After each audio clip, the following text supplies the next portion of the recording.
Hoje, na nossa série sobre pilotos no auge, o homem que pilotou um Fórmula 1 com apenas uma mão. O homem que contra tudo e todos venceu dificuldades e voltou às pistas dando continuidade à sua paixão. Uma fera chamada Robert Kubica, ou Robert Kubica para você aí no jeitão brasileiro. Hoje, piloto reserva da Alfa Romeo, Kubica tem uma longa história na Fórmula 1, momentos felizes de trabalho bem feito e ótimos resultados. Outros tristes envolvendo um trágico acidente que o tirou das pistas durante bons anos. E um retorno improvável às pistas, uma inspiração para qualquer um. Não pode-se dizer que não tem emoção na caminhada desse polonês aficionado por velocidade. Vamos dar uma breve olhada no que ele fez antes da Fórmula 1 e depois entrar de cabeça no que ele fez na categoria. Você vai entender o porquê o nome dele era contado como futuro campeão mundial nos anos ali de 2010. E depois vamos tentar imaginar o que poderia ter sido sua carreira se o acidente em 2011 não tivesse acontecido. As origens do veloz polonês. Certo, vamos dar uma rápida caminhada pela escalada de Robert até a Fórmula 1. Nascido em 7 de dezembro de 1984, em Cracóvia, na Polônia, Robert Józef Kubica começou a andar de kart desde muito jovem, onde rapidamente brilhou e construiu um histórico de sucesso. Kubica desenvolveu seu amor por todos os tipos de carros aos 4 anos de idade, quando viu um pequeno veículo ali no terreno do seu pai, movido por um motor a gasolina de 4 bhp. Após longas conversas com seus pais, seu pai, Arthur Kubica, lhe comprou o carro e o jovem Kubicazinho passou longas horas dirigindo ao redor de garrafas de plástico. Quando ficou mais velho, tornou-se evidente que ele precisava de um equipamento melhor, então seu pai lhe comprou um kart a gasolina. Primeiro ele participou do campeonato nacional polonês e logo em seguida decidiu ir para a Itália para melhorar seu desempenho. Em 98, ainda no kart, ele conseguiu vencer o campeonato italiano, tornando-se o primeiro não italiano a acrescentar seu nome na lista de vencedores. Ele terminou em segundo lugar no campeonato europeu. Depois, em 99, ele tentou o mesmo truque na Alemanha, enquanto ainda participava do campeonato italiano. Robert manteve seu título na Itália, ao mesmo tempo em que se tornou o primeiro não alemão a vencer o campeonato alemão de Fórmula 3. Em 2000, o piloto polonês participou do campeonato europeu e mundial de kart. Ele terminou a temporada com 2 quartos lugares na classificação final em ambos os campeonatos. Kubica lidou com as diferenças culturais e continuou a colher sucessos no kart. Ele correu contra futuros campeões mundiais pesados, Lewis Hamilton e Nico Rosberg, entre outros nos campeonatos europeus da JICA. Hamilton chegou a classificar Kubica como um de seus mais ferozes competidores na época. Essa foi sua última temporada no karting, já que a partir de 2001 ele enfrentou a Fórmula Renault 2000 nos campeonatos italiano e Eurocup. No ano seguinte ele alcançou um grande desempenho ao terminar em segundo lugar na Itália com 188 pontos e 3 vitórias. Em 2003, na F3, conseguiu apenas uma vitória pela Prema Power Team no circuito de rua de Nürburgring. Terminou o ano em 12º no campeonato. Para o ano seguinte, um contrato com a LS Muck surgiu que o fez terminar em 7º no campeonato de 2004, mas sem conseguir repetir sua vitória do ano anterior. No fim dessa temporada, em uma corrida em Macau que não valia nada para o campeonato, apenas entretenimento, ele correu pela Manor ao lado de Hamilton. O chefe da equipe, John Booth, disse sobre a dupla: no treino eles iriam sair e na primeira volta Lewis estaria 2.5 livre de todos.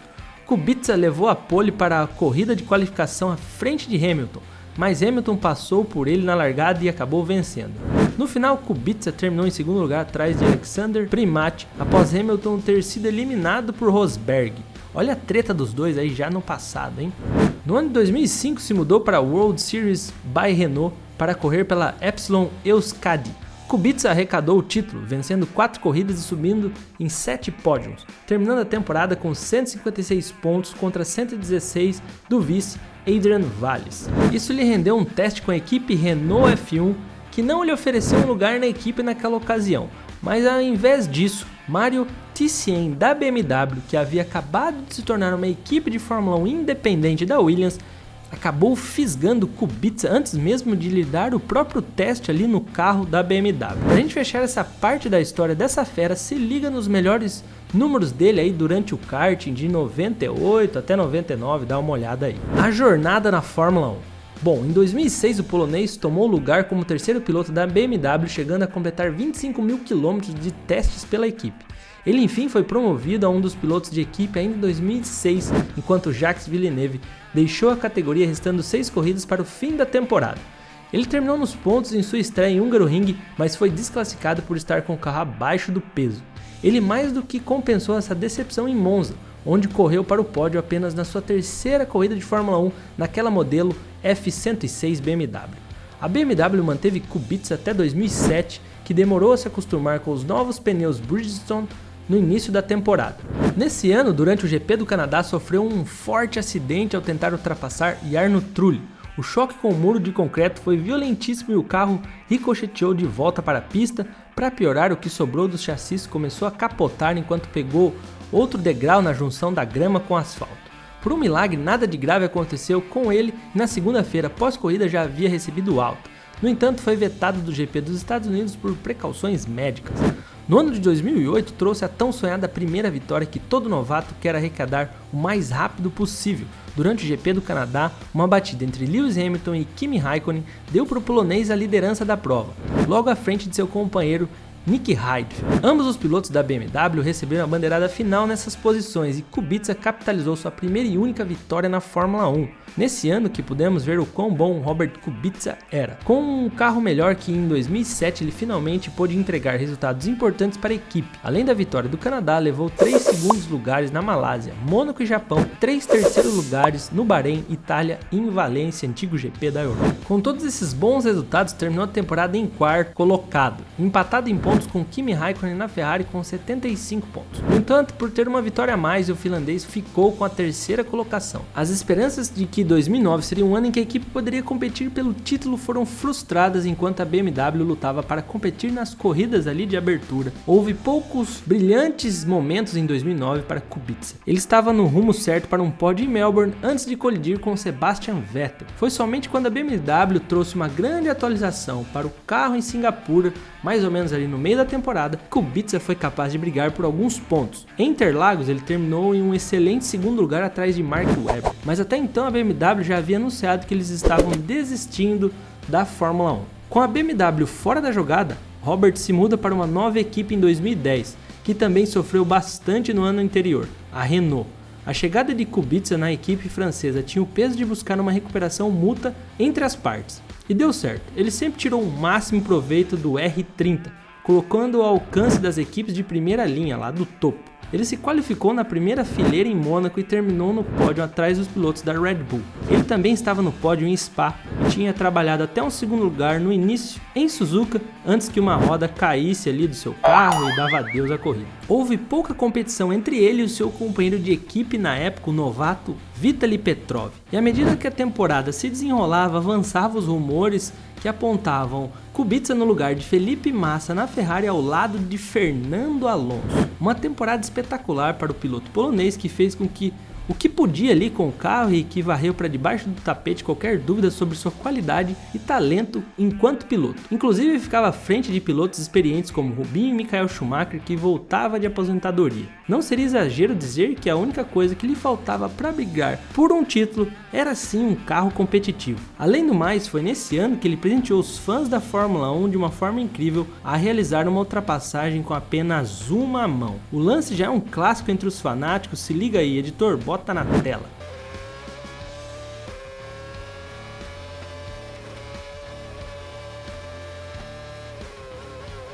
Chegou o ano de 2011 e a Renault aparecia muito bem nos testes de pré-temporada, com o polonês ali no cockpit fazendo tempos extremamente competitivos nos testes de Valência. Mas a vida de Kubica sofreu uma reviravolta tremenda nesse ano. A ausência na Fórmula 1. Apenas alguns dias depois de renovar o contrato por 2 anos com a Renault e testar o R31, o polonês sofreu um grave acidente enquanto corria de rally na Itália. Kubica participou do Rally Ronde di Andorra, na Itália, pilotando o carro Skoda Fabia. Durante o evento, porém, o polonês perdeu o controle de seu carro e colidiu contra a proteção lateral da pista que atravessou o motor e o cockpit, atingindo o piloto. Kubica sofreu traumatismos múltiplos em seu braço direito, perna e mão. Seu copiloto, Jacob Gerber, escapou com poucos ferimentos, teve mais sorte. Devido à gravidade dos ferimentos, chegou a se considerar a amputação do braço direito do polonês, No entanto, essa possibilidade acabou sendo descartada. O piloto teve de passar por uma cirurgia que durou 7 horas. Depois de 2 meses internado e passar por 4 cirurgias, Kubica recebeu alta para continuar o tratamento em casa. A recuperação foi demorada e o sonho de Kubica voltar ao automobilismo, quiçá a Fórmula 1, era praticamente impossível. Mas essa palavra é só para quem se contenta com a derrota, certo? Mas Robert foi fenomenal nesse quesito. Foi atrás de sua paixão e jamais tirou da cabeça o desejo de voltar a pilotar. Após muito trabalho de fisioterapia